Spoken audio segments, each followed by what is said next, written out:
فرمائے ہیں تو واقعی کہنا پڑتا ہے کہ اعلیٰ حضرت سرکار نے جو ادب سکھایا ہے، جو تعظیم بتائی ہے، جو سلیقہ اور طریقہ بتایا ہے، تو یہ انہیں جو ملا ان کے والد گرامی نے بھی تحریر فرمایا جو کچھ ملا وہ یقیناً بزرگوں کی بارگاہ کا، یعنی سرکار غوث اعظم کا، امام علی مقام کا اور بزرگان دین کی بارگاہ کا یہ خاص عطیہ ہے، وہ انہوں نے ہم غلاموں کو عطا فرمایا۔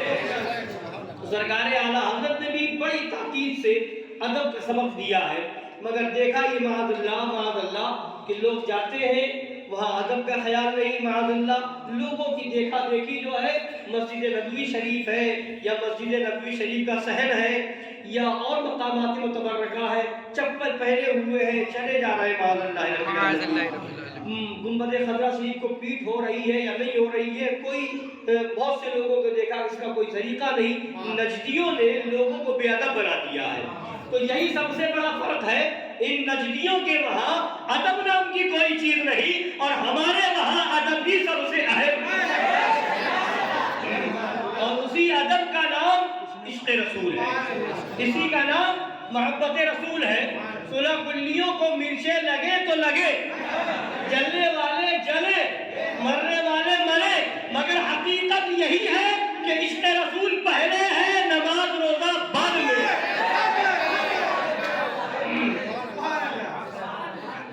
اللہ تعالیٰ نے جو حکم کیا، یا ایھا الذین آمنوا لا ترفعوا اصواتکم فوق صوت النبی، اے ایمان والو اپنی آواز کو میرے محبوب کی آواز پر اونچی نہ کرو، اور ایسے ولا تجهروا له بالقول كجهر بعضكم لبعض، اور ایسے بات نہ کرو جیسے آپس میں ایک دوسرے سے چلا کے کرتے ہو، معاذ اللہ، ان تحبط اعمالكم وانتم لا تشعرون، اگر ایسا ہو گیا کہ تمہاری نیکیاں برباد ہو جائیں گی اور تمہیں خبر بھی نہیں ہوگی۔ آج بھی وہ آیت مبارکہ آقا دو جہاں صلی اللہ علیہ وسلم کے روضے پاک کے حجرے مبارک پر یہ آیت کریمہ لکھی ہوئی ہے، یعنی قرآن کا فرمان اعلان کر رہا ہے، قرآن کی آیت اعلان کر رہی ہے کہ یہ وہ بارگاہ ہے جس بارگاہ میں آ کر کے آواز اونچی نہ ہونے پائے، آواز بلند نہ ہونے پائے، یہ اور لوگ ہوں گے جہاں تم چلا کے بات کر سکتے ہو، اونچی آواز میں گفتگو کر سکتے ہو۔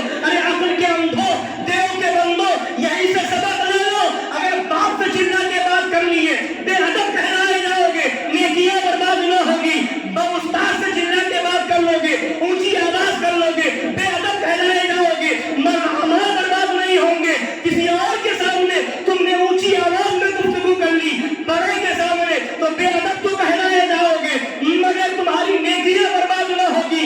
یہ وہ بارگاہ رسول ہے جہاں اونچی آواز ہو گئی نیکیاں برباد ہو جائیں گی، نمازیں برباد ہو جائیں گی، روزے برباد ہو جائیں گے، حج برباد ہو جائیں گے۔ پتہ کیا چلا؟ نمازوں کو بچانا ہے، روزوں کو بچانا ہے، حج کو بچانا ہے تو بارگاہ رسول کا ادب کرنا ہوگا۔ بے شک واقعہ حضرات، ادب کے نہ نماز کام آئے گی، نہ روزہ کام آئے گا، نہ حج کام آئے گا، نہ زکوٰۃ کام آئے گا، کوئی عمل کام نہ آئے گا، سب بعد میں ہے۔ ادب رسول، تعظیم رسول، عشق رسول، محبت رسول سب سے پہلے۔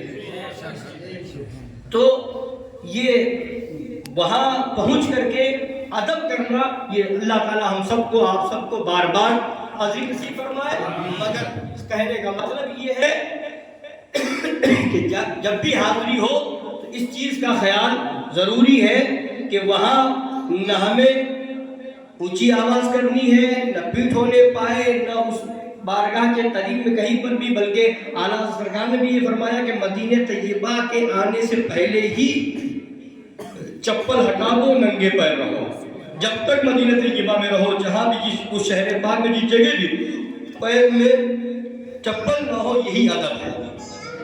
تو جب اس بارگاہ کا کیوں نہ ہو، وہ آقا دو جہاں صلی اللہ علیہ وسلم کہ جہاں میرے آقا کے قدم پڑے وہ جنت ہے، بلکہ خود فرمایا، مفہوم حدیث یہ ہے کہ میرے روضہ اور میرے منبر کے درمیان جو حصہ ہے وہ جنت کا حصہ ہے۔ تو اس جگہ پر آج بھی جانے کے لیے اب طریقہ یہ کر دیا گیا کہ ایپ ڈاؤن لوڈ کریں اور اس کے ذریعے سے اس میں ٹائم لیا جاتا ہے، پھر وہاں جانا نصیب ہوتا ہے۔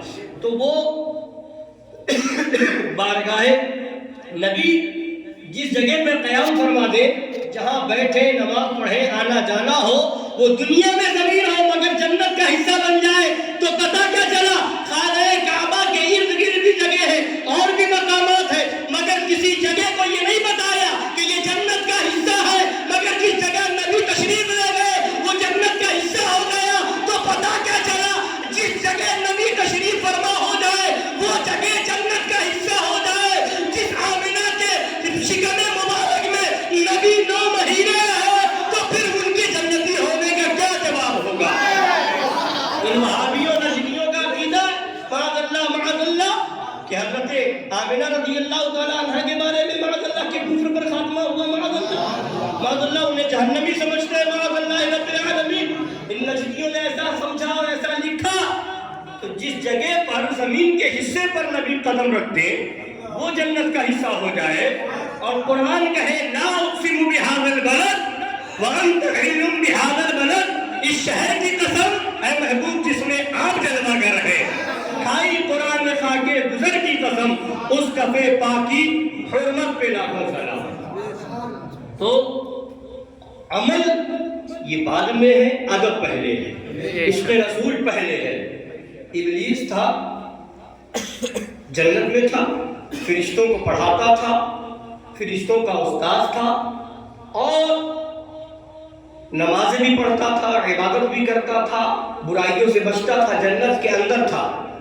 مگر جب حکم ہوا کہ حضرت آدم علیہ السلام کا سجدہ کرو، سارے فرشتوں نے سجدہ کیا، ابلیس نے انکار کیا، جنت سے نکال دیا گیا۔ مگر محققین علماء فرماتے ہیں کہ سجدہ کس کا تھا؟ سامنے تو حضرت آدم تھے، مگر ان کی پیشانی میں میرے نبی کا نور تھا، تو حقیقت میں سجدہ حضرت آدم کا نہیں تھا، حقیقت میں سجدہ نور محمدی کا تھا۔ جب نبی کے نور کا ادب نہ کیا، جنت میں تھا نکال دیا گیا، تو دنیا میں رہ کر کے جو ادب نہ کرے، تعظیم نہ کرے، وہ جنت میں کیسے جا سکتا ہے؟ تبھی تو اعلیٰ حضرت پکار اٹھے تجھ سے اور جنت سے کیا مطلب؟ وہاں بھی دور ہو، ہم رسول اللہ کے، جنت رسول اللہ۔ تو عمل کرنے والا تھا، عمل کیا تھا، نمازیں پڑھی تھی، روزے رکھے تھے اور سجدے کیے تھے، عبادتیں کی تھی، فرشتوں کو پڑھاتا تھا، اس کے بعد بھی ادب نہ کرنے کی وجہ سے، عشق رسول نہ ہونے کی وجہ سے جنت سے نکال دیا گیا۔ تو عمل سے بخشش نہیں ہے، عمل پہ بخشش نہیں ہے۔ اب سنیے، اللہ تعالی ہم سب کو حاضری نصیب فرمائے۔ کتنی جنگیں ہوئی، جب وہاں پہنچیں گے تو احساس ہوگا کہ یہ سنگلاخ زمینیں، یہ پتھریلی زمینیں، یہ پہاڑوں کا علاقہ، اور اس وقت کیا کیفیت رہی ہوگی، ایسی تپش اور گرمی ہوا کرتی تھی۔ ایسے وقت میں صحابہ کرام نے کس طرح سے قربانیاں دی ہیں، کس طرح سے اپنے خون کو دے کر کے شجر اسلام کو سینچا ہے۔ تبھی تو مظہر اعلیٰ سرکار نے فرمایا وہی گلشن صحابہ نے جسے خونوں سے سینچا تھا اجاڑا جا رہا ہے، اب تو اے ابرے سخا اٹھیے۔ تو وہ خون دے کر کے انہوں نے اسلام کو سینچا ہے۔ بدر کا میدان ہو وہ آپ جا کر کے دیکھیں، خندق کا میدان ہو وہ آپ جا کر کے دیکھیں، احد کی جنگ ہوئی ہو وہ جا کر کے دیکھیں، جنگ تبوک ہو، جنگ خیبر ہو، وہ سب جا کر کے دیکھیں۔ یہ آج بھی وہ زمینیں گواہی دے رہی ہیں کہ ان صحابہ کرام کی قربانیاں کیسی بے مثال قربانیاں تھیں۔ بات آ گئی عشق رسول کی، عمل کی۔ صلح کلیوں کو بڑی تکلیف ہوتی، لوگ بے عمل ہو جائیں گے، لوگ بے عمل ہو جائیں گے۔ ابے تیری تقریر سے لوگ صلح کلی ہو رہے ہیں، یہاں بے عمل نہیں ہوتے، یہاں پہلے عقیدہ مضبوط ہوتا ہے۔ عقیدہ جب مضبوط ہو جاتا ہے تو صحابہ کے فیضان سے، اہل بیت کے فیضان سے، کربلا والوں کے فیضان سے، عقیدے کی مضبوطی کے ساتھ پھر عمل بھی ہو جاتا ہے، اور عمل بھی نکھرتا ہوا نظر آتا ہے۔ اس عمل کا کیا ہوگا جو وہابیوں کے ساتھ دعوت کھا کر کے نمازیں پڑھی جائے، وہ عمل منہ پہ مار دیا جائے گا۔ اور وہابیوں سے نفرت کر کے، وہابیوں سے دوری اختیار کر کے جب نماز پڑھی جائے گی تو نماز کام کی ہوگی،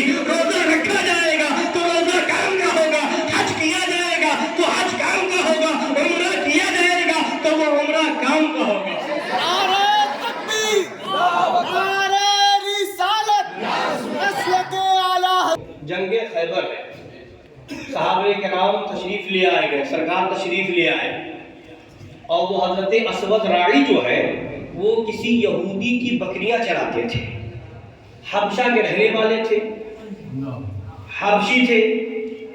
تو جب دیکھا کہ یہ یہودی، خیبر کے یہودی جنگ کی تیاری میں لگے ہوئے ہیں، تو انہوں نے پوچھا یہودیوں سے کہ آخر یہ کس سے جنگ کرنے کی تیاری ہو رہی ہے؟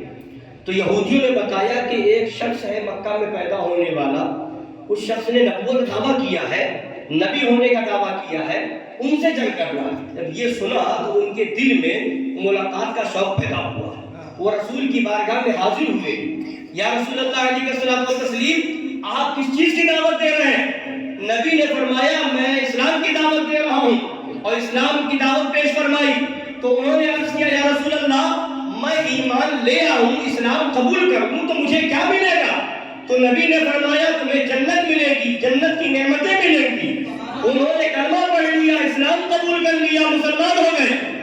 اب اس کے بعد ان کے پاس بکریاں تھی، یہودیوں کی بکریاں چراتے تھے، بکریاں موجود تھی۔ عرض کیا یا رسول اللہ یہ بکریاں جو ہے امانت ہے، ان کا کیا کروں؟ نبی نے فرمایا ان بکریوں کو ہاتھ دو اور کنکر مارو انہیں، جن جن کی بکریاں ہیں وہاں خود چلی جائیں گی۔ یہ میرے نبی کا پاور ہے کہ مکہ شریف میں کنکر اٹھا دے تو کافی اندھے ہو جائے، یہاں حکم دے دے ان کے نہ کلمہ پڑھنے والے اگر کنکر پھینک دے تو بکریاں اپنے گھر میں پہنچ جائے۔ وہ میرے نبی کا اختیار ہے، جو چاہے وہ کر دے۔ یہ میرے نبی کا اختیار، نبی مجبور و بے بس نہیں تھے معاذ اللہ رب العالمین، جہاں جیسا یہ نبی کا معجزہ تھا تو انہوں نے ایسے ہی کنکر مار دیا، بکریاں سب اپنے اپنے مالک کے گھر پہنچ گئی۔ اور اس کے بعد ان کے اندر جوش پیدا ہوا، انہوں نے جنگ کا لباس پہنا، اور اس کے بعد اسلامی لشکر کی صف میں کھڑے ہو گئے اور جنگ کرنے لگے۔ جنگ کرتے کرتے وہ شہید ہو گئے، جنگ کرتے کرتے وہ شہید ہو گئے۔ جب نبی کو خبر ملی کہ وہ حضرت اسود راعی رضی اللہ تعالیٰ عنہ شہید ہو گئے، اب نبی کا فرمان سنو، نبی فرماتے ہیں عمینا قلیلا وأجر کثیرا، عمل تو تھوڑا کیا ہے مگر اجر بہت پا لیا۔ عمل تھوڑا کیا ہے مگر اجر بہت پا لیا۔ پھر نبی پاک صلی اللہ علیہ وسلم نے ان کی لاش مبارک کو خیمے میں بلوایا، اور اس کے بعد لاش مبارک کے قریب کھڑے ہو گئے، اور نبی نے ارشاد فرمایا، حبش کے رہنے والے تھے، بظاہر حبشہ کے رہنے والوں کا چہرہ کالا ہوتا ہے، نبی تشریف لے گئے اور فرمایا کہ ان کے چہرے کو، کالے چہرے کو اللہ نے حسین بنا دیا ہے، اور ان کے جسم کو اللہ نے خوشبودار بنا دیا ہے، اور انہیں جنت میں 2 حوریں مل چکی۔ ابھی شہادت کا جام بھی رہے، نبی میدان خیبر میں ہے مگر جنت کی بشارت دے رہے ہیں کہ انہیں 2 حوریں مل چکی ہے۔ یہ میرے نبی کا علم غیب نہیں ہے تو اور کیا ہے؟ ان کے جسم کو خوشبودار بنا رہے ہیں، ان کے چہرے مبارک کو حسین و جمیل فرما رہے ہیں، تو یہ میرے نبی کا پاور ہے۔ اور ادھر وہ صحابی رسول اسلام لائے، میدان جنگ میں گئے، شہید ہو گئے، نماز نہ پڑھی، روزہ نہ رکھا، حج نہ کیا، نہ ایک حج، نہ ایک وقت کا، ایک دن کا روزہ، نہ ایک وقت کی نماز، نہ ایک روپیہ زکات۔ اے بلا پڑھی مولویوں، اب مجھے بتاؤ عمل کہتے ہو، یہاں تو نہ ایک وقت کی نماز ہے، نہ ایک دن کا روزہ ہے، نہ ایک حج ہے، نہ عمرہ ہے، نہ ایک روپیہ زکات ہے، مگر نبی بشارت دے رہے ہیں جنت میں بھی جائیں گے، 2 حوریں بھی پائیں گے۔ سبحان اللہ، کیا کس چیز کا نتیجہ ہے یہ؟ کس چیز کا؟ یہ عشق رسول کا نتیجہ ہے، یہ محبت رسول کا نتیجہ ہے۔ کہاں عمل؟ وہاں عمل والا تھا، نکال کے باہر کر دیا گیا۔ یہاں بظاہر ایک وقت کی بھی نماز نہیں، جنتی دولہا بنا لیا گیا، وہ نکالا گیا توحید رسول کی بنیاد پر، یہ دولہا بنائے گئے عشق رسول کی بنیاد پر۔ پتا چلا عمل بعد میں ہے، عشق رسول پہلے ہے۔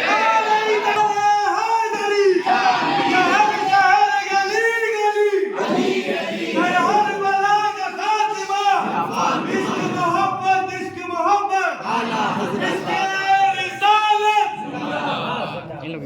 تو یہ صحابہ کرام کی قربانیاں تھیں کہ انہوں نے نبی کا دیدار کیا، عشق میں ایسے مست ہو گئے کہ پھر انہوں نے دنیا کی طرف مڑ کر کے نہ دیکھا۔ وہ آج بھی خیبر کا میدان، وہ آج بھی احد کا میدان، بدر کا میدان اور دوسری جنگیں ہوئیں، وہ سارے میدان آج بھی گواہی دے رہے ہیں کہ اسلام بچا ہے تو ان حضرات کی وجہ سے، اسلام کی حفاظت کی ہے تو ان حضرات نے، اسلام کو پھیلایا ہے تو ان حضرات نے۔ اور جو خبیث کسی صحابی کی توہین کرے یا اہل بیت کی توہین کرے تو پھر ایسوں سے تو یہی کہا جائے گا، ایسوں کو یہی کہا جائے گا کہ پھر وہ جب صحابہ کی توہین کر بیٹھے معاذ اللہ تو صحابہ کو یہ مقام ملا تو نبی کے صدقے میں نا، تو ان سے یہی کہا جائے گا اور تم پر میرے آقا کی رعایت نہ صحیح نجلیوں کلمہ پڑھانے کا بھی احسان گیا۔ الحمدللہ ہم احسان ماننے والے ہیں، صحابہ کا بھی احسان، اہل بیت کا بھی احسان، اولیاء کرام کا احسان، سرکار غوث اعظم کا احسان، سرکار غریب نواز کا احسان، سید سالار مسعود رازی کا احسان، یہ سب سرکار مخدوم اشرف سمنانی کا احسان، سرکار صابر پاک کا احسان، اور آج عرس پاک کی تاریخ حضرت زندہ شاہ مدار کی ہے، ان کا بھی احسان ہے کہ ہم مسلمان ہیں۔ تو جو اعلیٰ حضرت والے مظہر اعلیٰ حضرت والے ہیں وہ کسی بزرگ کی گستاخی نہیں کرتے ہیں، وہ تو ان اللہ والوں کا عرس مناتے ہیں اور مناتے رہیں گے انشاءاللہ۔ اللہ تعالیٰ ان بزرگوں کے فیضان سے ہم سب کو مالا مال فرمائے اور ان کے نقش قدم پر چلنے کی توفیق عطا فرمائے اور بالخصوص ہمیں بزرگوں کا باادب بنائے، آمین۔ وما علینا الا البلاغ۔ شاہ مدینہ الصلاۃ